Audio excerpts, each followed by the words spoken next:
Matthieu 6, verset 1 à 6. Je vais lire au nom de Jésus. Gardez-vous de pratiquer votre justice devant les hommes pour en être vu autrement. Vous n'aurez point de récompense auprès de votre Père qui est dans les cieux. Lors donc que tu fais le monde, ne sonne pas de la trompette devant toi, comme font les hypocrites dans les synagogues et dans les rues, afin d'être glorifiés par les hommes. Je vous l'ai dit en vérité, ils reçoivent leur récompense. Mais quand tu fais le monde,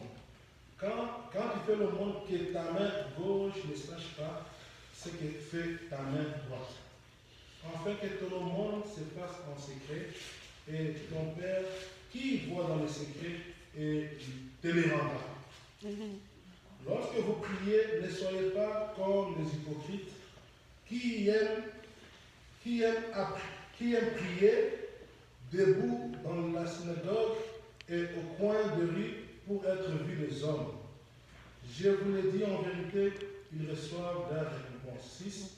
Mais quand tu pries, entre dans ta chambre, ferme ta porte et prie ton Père qui est là dans le lieu secret, et ton Père qui voit dans le secret te les rendra.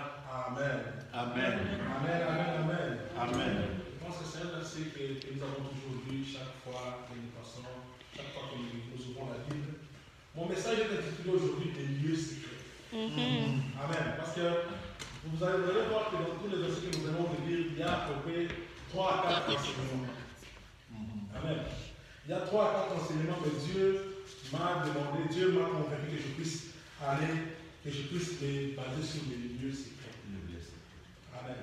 Dans ce texte, Dieu nous pose une question. Par ce texte que nous venons de lire, Dieu nous pose une question.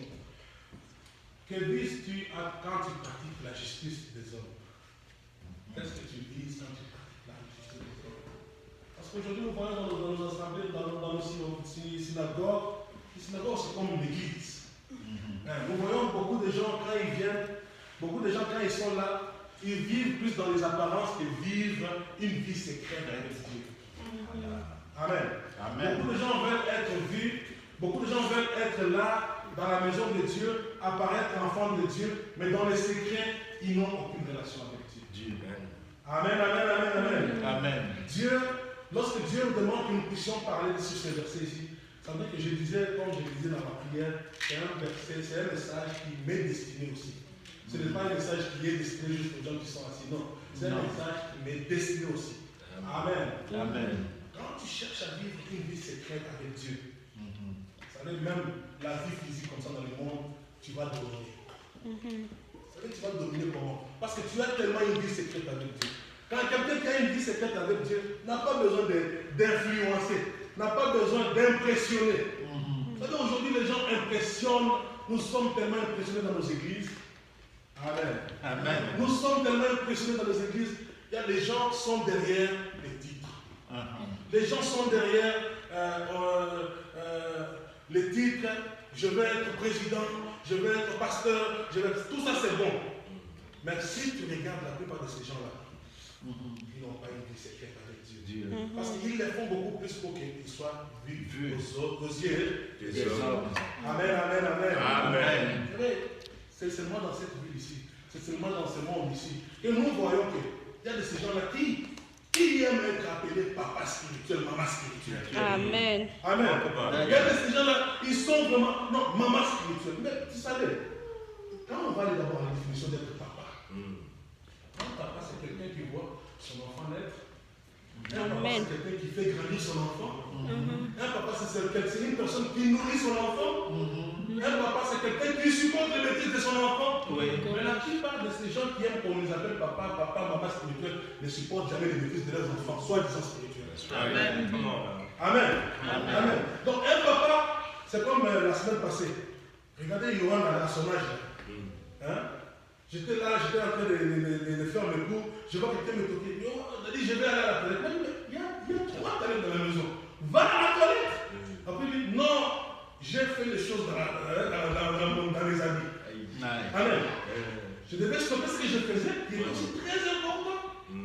allé là-bas, j'ai regardé, j'ai dit, si grâce était là, j'allais dire, va chez maman, il va te changer. Amen, amen.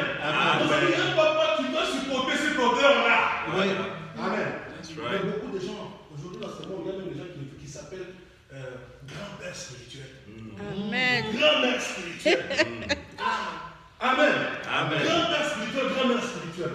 Non, ce n'est pas mauvais. Mais quel rôle tu joues en tant que grand-père spirituel? Pourquoi? Parce que les gens sont liés plus au titre. Les gens sont plus liés au titre. Les gens sont plus liés qu'on puisse me voir. Vous savez, beaucoup de gens vont rater les cieux parce que nous voulons apparaître. Beaucoup de gens vont rater les cieux. Vous savez, moi j'ai toujours dit, je viens prier, je viens à l'église, je fais tout ce que je fais pour mon Seigneur. Je le fais pour que je ne puisse pas rater le ciel. Amen. Amen. Parce qu'à un moment donné, on peut se dire que nous vivons la souffrance. Mais en réalité, nous ne vivons pas la souffrance. Si tu prends ton téléphone, tu appelles quelqu'un qui a 3 000. Tu prends ton téléphone, tu appelles quelqu'un qui a 4 000. Cette personne-là te dira que non, il fait des kilomètres pour aller à l'école. Mais nous, Dieu nous a donné des voitures. Oui. Cette personne va te dire que non, ça fait 3-4 jours que je n'ai pas mangé. Mais nous ici, nous mangeons, même si de la remplir, nous mangeons bien. Oui. Amen, amen, amen. Amen. Quand tu es dans le lieu secret, tu ne vas pas vivre une vie pour apparaître. Amen. Amen. Amen, amen, amen. Amen. Est-ce que ça passe? Ça passe. Est-ce que je peux continuer? Oui, continue. Amen. Come on. Vous savez, quand on est là en train de servir Dieu, on ne le fait pas pour impressionner les gens. Moi, j'ai toujours dit aux gens qui viennent intervenir ici, non, quand vous êtes là devant pour prêcher, la plupart des gens disent toujours non, merci de nous avoir donné la parole, on est là, on va s'entraider. Non, vous êtes là en train de servir votre Dieu. Vous n'êtes pas en train de m'aider. Si vous venez chez moi à la maison, vous m'aidez, on peut couper les lobes. Là, vous m'aidez. Mais ici, vous êtes en train de servir qui? Votre Dieu. C'est lui qui vous récompense. Ce n'est pas moi qui peux récompenser. Parce que moi, je peux vous acclamer aujourd'hui. Et demain, vous insulter. Amen.